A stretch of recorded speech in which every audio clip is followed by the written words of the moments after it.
Now we are going to see oral sources.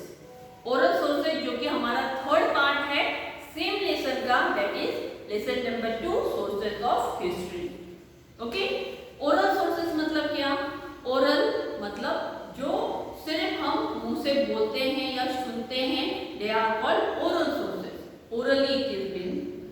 तो ओवीज, folk songs, folk tales and the similar literatures is passed on from generation to generation। ऐसी बहुत सारी कहानियां होती है जो कि हमारी जनरेशन टू जनरेशन हम लोग एक दूसरे को सुनाते हैं और वो कहानियां हम एक दूसरे को अपने मुंह से बोलते हैं और इस तरह वो चीज एक जनरेशन से दूसरे जनरेशन तक पहुंचती है। ओके, बहुत सारे पोवाडास, songs, folk tales, folk dance, folk songs, ये जो सब है ये सब काय में आते हैं? ओरल सोर्सेस में। Okay, generation to generation means what? मतलब ये पीढ़ी से लेकर दूसरे पीढ़ी तक, उसको बोलते हैं generation to generation. Okay, this literature is not in a written form. ये जो होते हैं ये रिटन फॉर्म में नहीं होते, इसलिए उसको ओरल सोर्सेस बोलते हैं। Its authors are also unknown. समझ में आ रहा है आप लोगों को?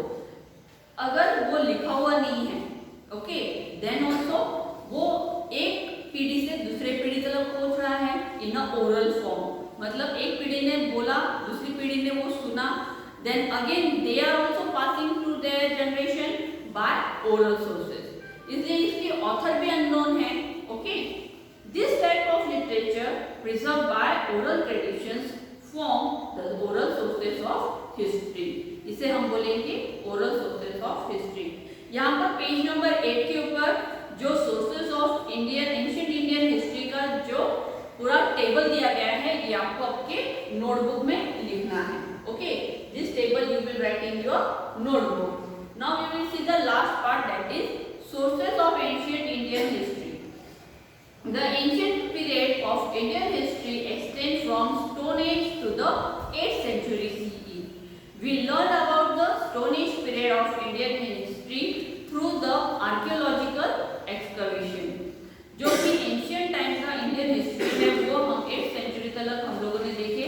वो बहुत सारे जो हमें आर्कियोलॉजिकल एक्सकवेशन में मतलब खुदाई के वक्त जो भी चीज मिलती उस बना पर वो हिस्ट्री लिखी गई थी।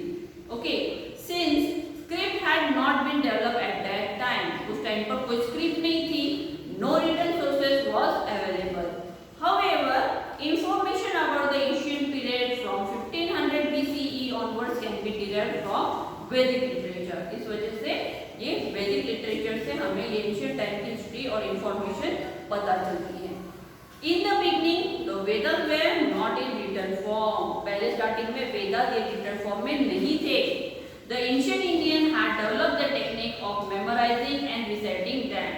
उसे memorizing और recite करके दूसरे जनरेशन को वो पास ऑन करना यही एक जरिया था वेदास को लोगों तक पहुंचाने में।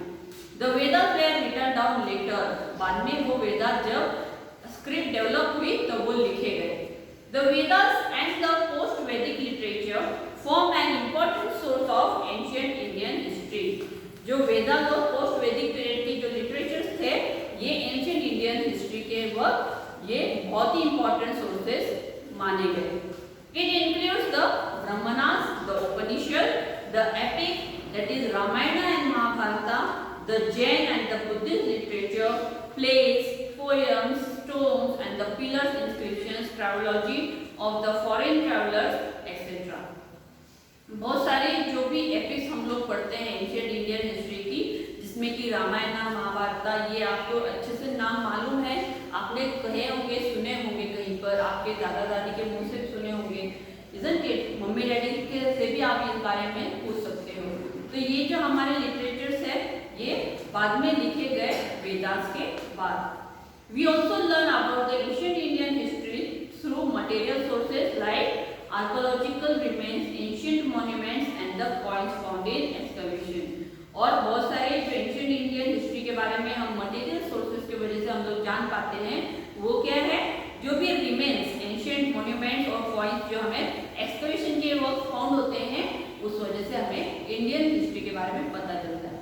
अब हम देखेंगे कि प्रिकॉशंस कौन से होने चाहिए व्हाइल राइटिंग हिस्ट्री।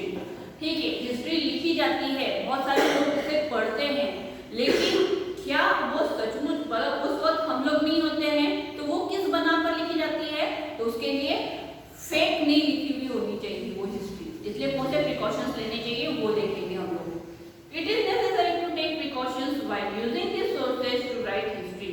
मतलब ये सोर्सेज यूज करते वक्त भी प्रिकॉशंस लेना बहुत जरूरी है। A written document cannot be said to be authentic just because it is old. Old होने की वजह से वो उसकी ऑथेंटिसिटी मतलब उसकी सिद्धता, सहीता, ट्रू, कितना ट्रू है ये हम लोग नहीं कह सकते। ओल्ड है इसलिए वो ट्रू होगा, ऐसे नहीं हो सकता। It need to be examine critically as he to wrote it, who wrote it, why, when it was written. The conclusion drawn on the basis of various genuine documents have to be cross checked. बहुत सारी चीजें होती हैं जिन्हें की cross check करना बहुत जरूरी होता है।